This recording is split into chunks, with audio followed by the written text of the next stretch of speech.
Okay, guys, we're going to be talking about the most overrated UFC fighters of all time, right? And this is all facts. It's not an opinion. First of all, John Jones. This guy had six opponents, who have competed in the middleweight division, right? This guy's a light heavyweight. Now he's even a heavyweight. You know, he fought Vitor, he fought Chael, Lyoto, Rashad, Thiago Santos, Anthony Smith. Every single one of them fought in the middleweight division, right? I get it. Most title defenses, all that stuff, bullshit. You know why? Because he failed three drug tests. Come on, what is this? And then obviously, the biggest obvious, he ducked Chael Sonnen back in the day, you know, and now he's ducking Tom Aspinall. That can't be the GOAT, right? You gotta go the Islam way. Fight everybody.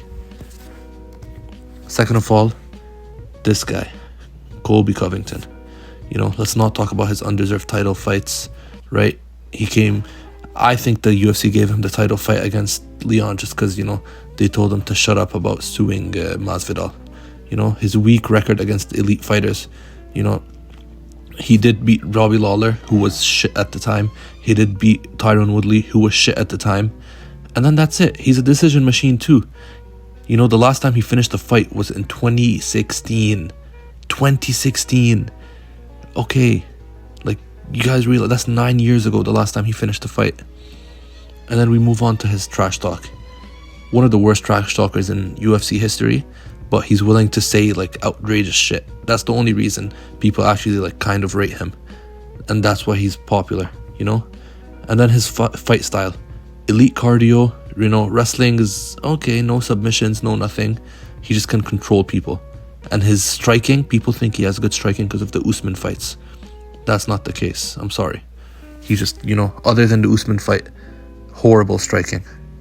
And then we move on to Mr. Michael the Count Bisping. Look at his career, you know? Long stretches of inconsistencies. You know, he lost to every single UFC middleweight champion he fought, right? Rich Franklin, Dan Henderson, Anderson Silva, GSP, you know? And then his title win, you know, his win over Rockhold, you know, it was lucky. Let's be honest. He caught him with a clean shot. He didn't deserve the title fight, all those stuff, right? He was never considered the best middleweight, even during like his championship reign. And then he did struggle with elite opponents, you know. He never really finished too many fights at that elite level. Like I said, lost to Chael Sonnen, lost to Vitor, lost to GSP, you know. Also, he did beat Dan Henderson and Anderson Silva, you know. Like, it's a weird one. And then the fact that his thing is toughness over skill. He's not the biggest fighter, he's not the strongest fighter, he's not whatever.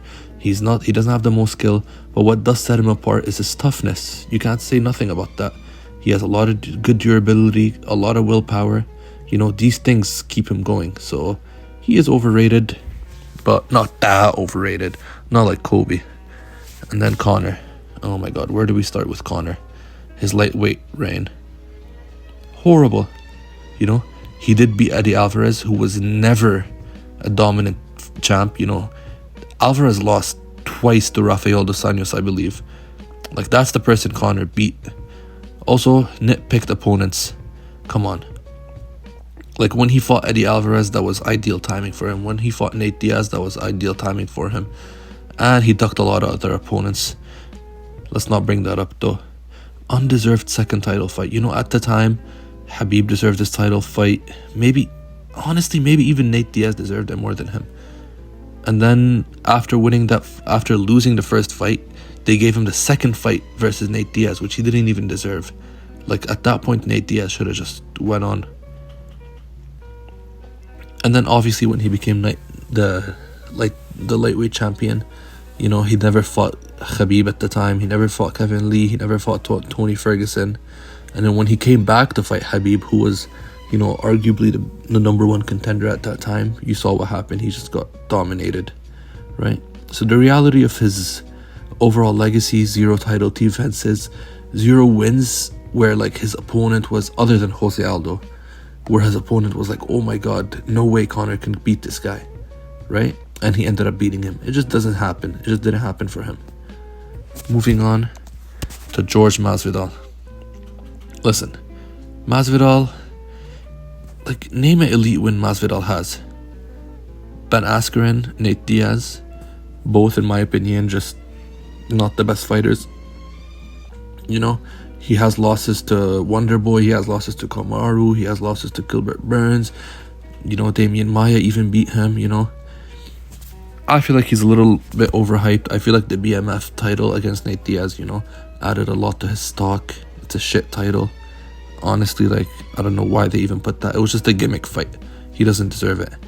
And then failed title opportunities. This guy got 2 title fights, right? Just out of nowhere. He didn't deserve the title fights, obviously. Kamaru Usman, another one who's... I'm not going to say overrated because he does have some good title defenses.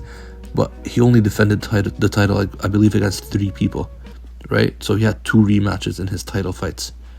And then Nate Diaz. Oh my God. Where do we start with Nate Diaz? He never was a title contender, right? Like, come on, let's be honest. All talk, no finish. You know, his finishing rate is abysmal. You know, the McGregor rivalry boosted his reputation. Oh my God, he's the first person in the UFC to beat McGregor. We don't care about that. He sucks.